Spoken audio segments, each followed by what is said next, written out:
those who live in Asheville, North Carolina, Beaucatcher Mountain is well known for its beauty as well as its spooks. I'm Felicia Huffman, and this is Macabre at Midnight.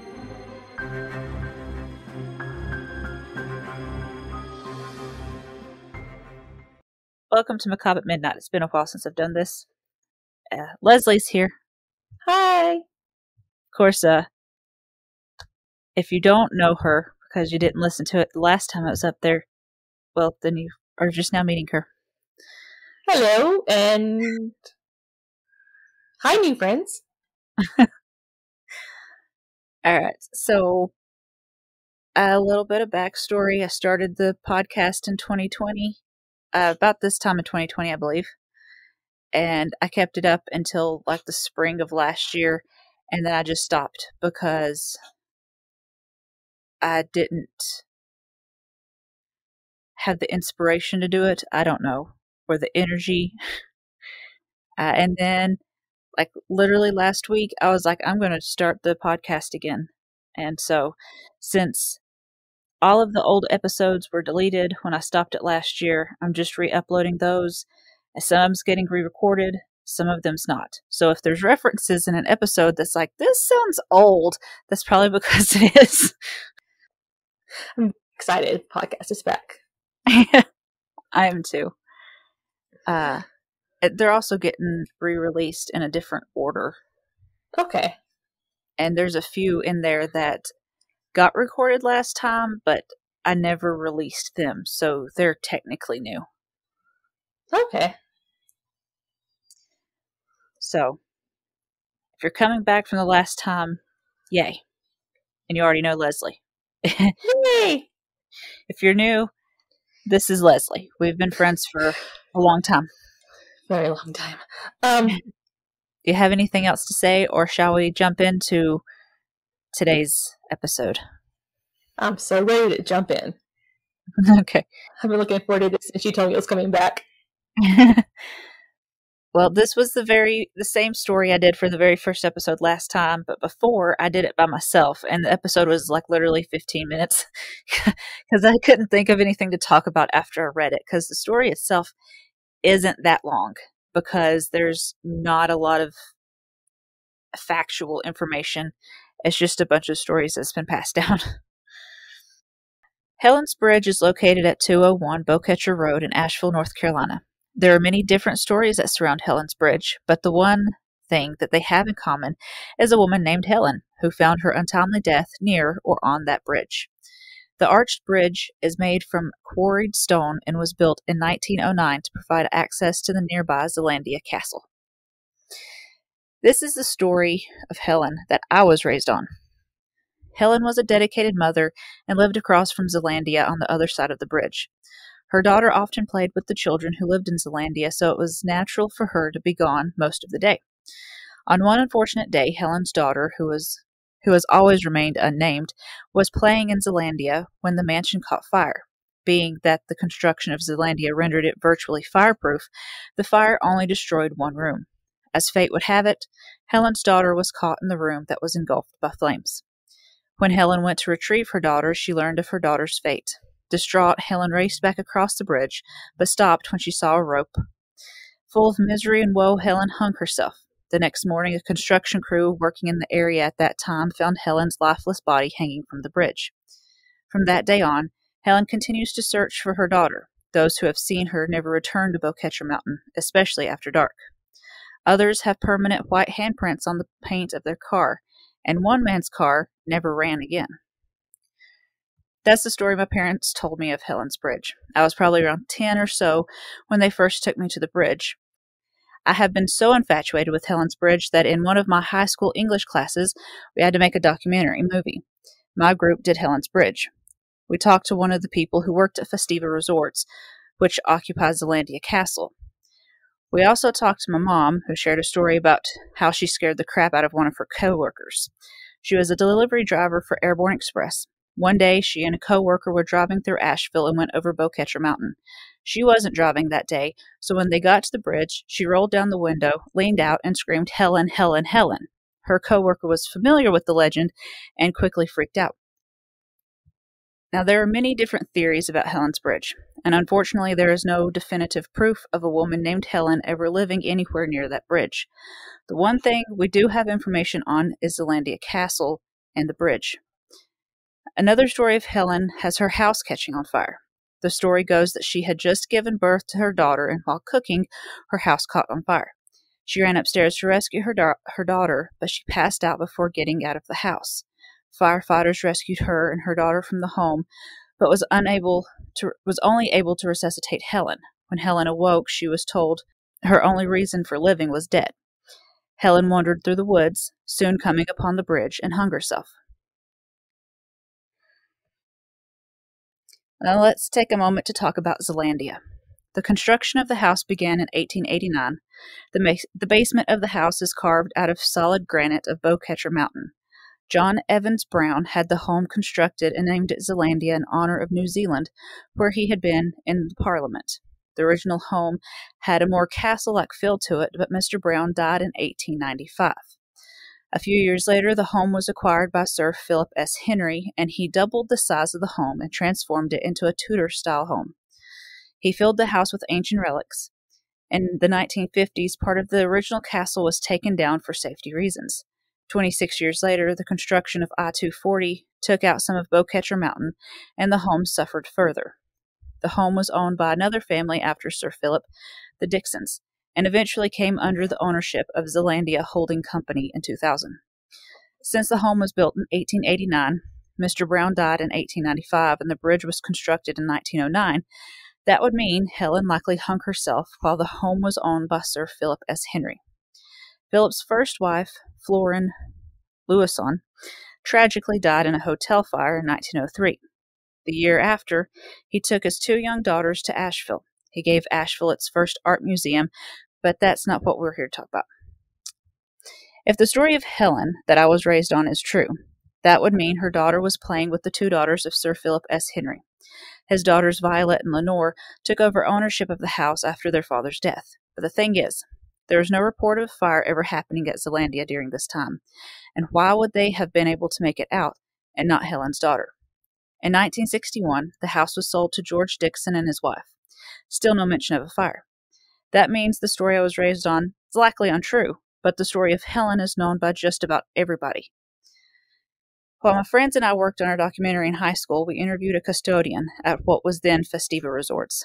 He said that a woman was at a ball in Zelandia and while dancing in the ballroom, caught fire after standing too close to the fireplace, fell out the window, and rolled down the hill towards the bridge. Since there is no old news articles about the tragedy that may or may not have taken place atop of Beaucatcher Mountain, we can't say for certain what the true origins of the story are. It could be that the name Helen was taken from the grisly murder of Helen Clevenger at Battery Park Hotel. Who knows what could have happened at that bridge, but people who have visited late at night know that there is something off about the bridge and its energy. Your thoughts? I think I've only ever been to Helens Bridge once, and it was during the day, and I did not like the vibe I got from it, that's for sure.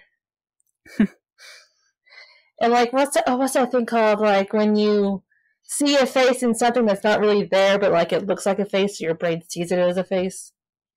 Yeah, I don't know what that's called, but I know what you're talking about. I have a picture I took of Helens Bridge, and there's some I think it's in spring or summer because there's a lot of foliages around, and at the top of the bridge, there's it looks like there's a face up there. Yeah. So is it there? Is it not there? The world may never know. But yeah, you can't get up there anymore, can you? Yeah, you can still drive under it, and Okay. there's a road that goes up beside it. I mean, there's a guardrail, and there's a sign that says, not to cross over the guardrail or go on top of the bridge. But, you could ignore that sign and still do it anyways. True. For some reason, I thought there was a big gate barring you from going up towards Zelandia too. Now, for some reason. Now, I've not been up there in a long time, so I don't know, and I don't think it's Festiva Resorts up there anymore either. Okay. But I'm not sure. But I definitely want to try to go out there at night and just do it. And I was raised on like you'd go up there, you'd sit in your car, you'd turn it off, and you'd say "Helen, come forth" 3 times in a row, kind of like all the Yeah. mirror games. And then like you put baby powder or like flour or something on the hood of your car, and like you could see handprints where she touched and pushed your car. I've Yeah. heard that one too. I was just looking up Festiva, and it is still Festiva, and it's still open. Oh, nice. Okay. We should go up there for Halloween. I mean, I'm not a fan of ticking off ghosts. I don't want to, if there's an ounce of truth behind some of the stories of the people who's like, yeah, my car never ran right again, I don't want to chance it. That is very true. And there Good was point. somebody we talked to that said that people like to go up there and say, Helen, I have your daughter, or something like that. I'm like, that's just mean. That's just asking for trouble. Yeah. Like, you don't want me to just do this. See, I also heard stories where it was a son. Yeah. And that was in the fire. It was like her infant son in a cradle or something like that. It's been a while since I heard it. Yeah, there's a lot of different stories. I mean, the only thing that they have in common is the bridge, Zealandia, and the fire. Most of them have somebody dying in a fire. Yes. So I mean, there might be some truth to it, but who knows? Yeah. And maybe the one where the custodian story from Festiva, where it was a woman at a ball and fell out the window. Because when we interviewed him, where we were sitting, it was enclosed. It was like a room, but it was actually originally an open, there wasn't the outside walls that was on that room at the time that the ball would have taken place. Right. So it had been open to the outside where she could have just fallen down, and it was right at the edge of the hill. True. That one's very feasible. But what was funny is every time we'd ask him a question to try to get him to say whether he believed in the ghost or whatever, he would shoot it down with some logical explanation. Like he said there was a woman who worked there that got freaked out one evening because she heard footsteps coming through the house, and he was like, it was just a dustpan in the storage closet. It was being moved slightly by the air, and it was just tapping on the walls, and it sounded like footsteps.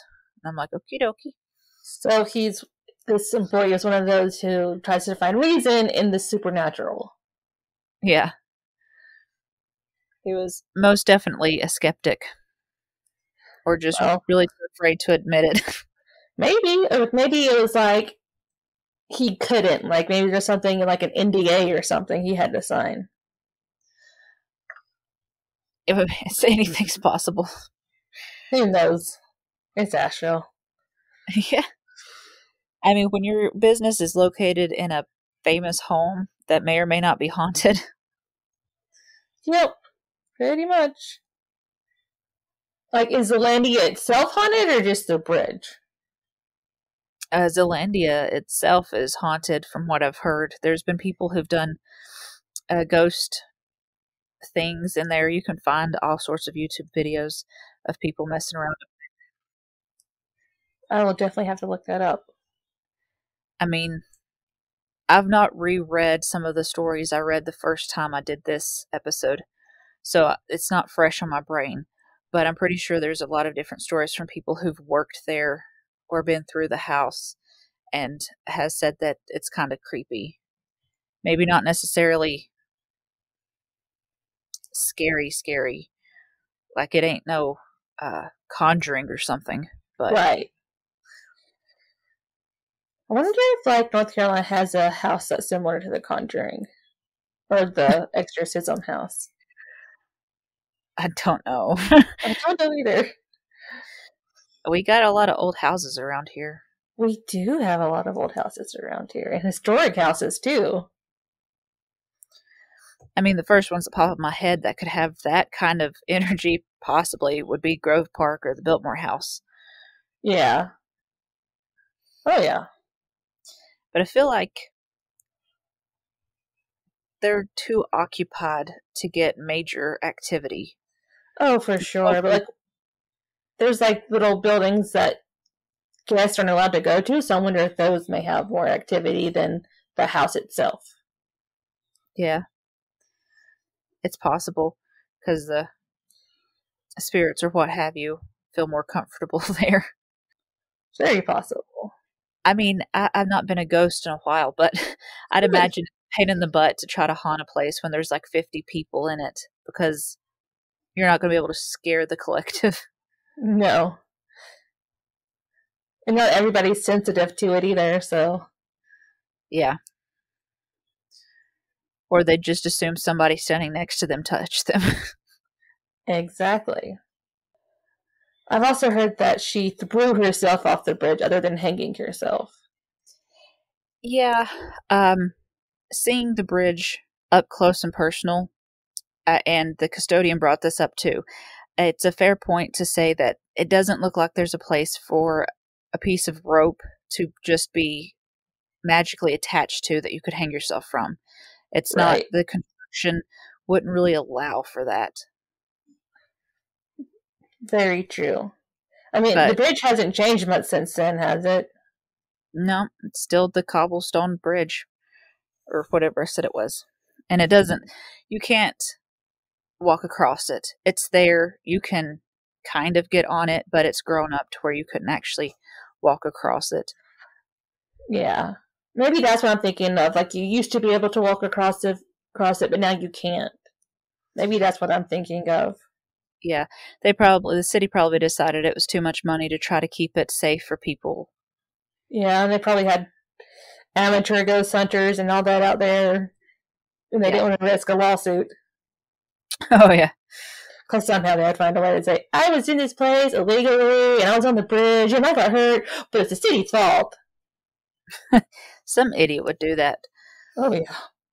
But, it would be interesting to, like, if we could find more information about an accident happening there. Yeah, if we had a more definitive date as to when something could have happened, you could probably go to the library and look through the microfiche, but without having to have a date, you would Yeah. you can't really just Google fire on the microfiche. Yeah, exactly. And that'd be like thousands probably of articles and stuff without having a window to look through. Yeah, because it was fun enough when I did a project on I think it was Will Harris murders or something like that. It happened in Asheville. Some guy came through Asheville, just started killing people at random. I had dates for that, so going to the library and looking up stuff was easier, but there was still a lot to go through. Oh yeah, I can only imagine. I also like wonder where the story came from. Like it had to have something happen there for the legend myth to start. Yeah, You would think.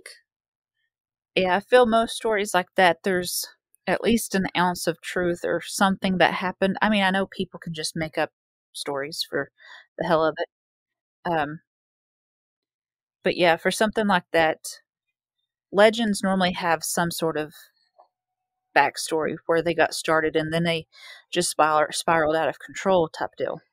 Yep, that is for sure. I don't know where my parents heard the story of Helen's Bridge. I think the first time, I'm pretty sure my mom told it to me, but like the first like really vivid memory I have of it is reading that Haunted Asheville book. Yeah.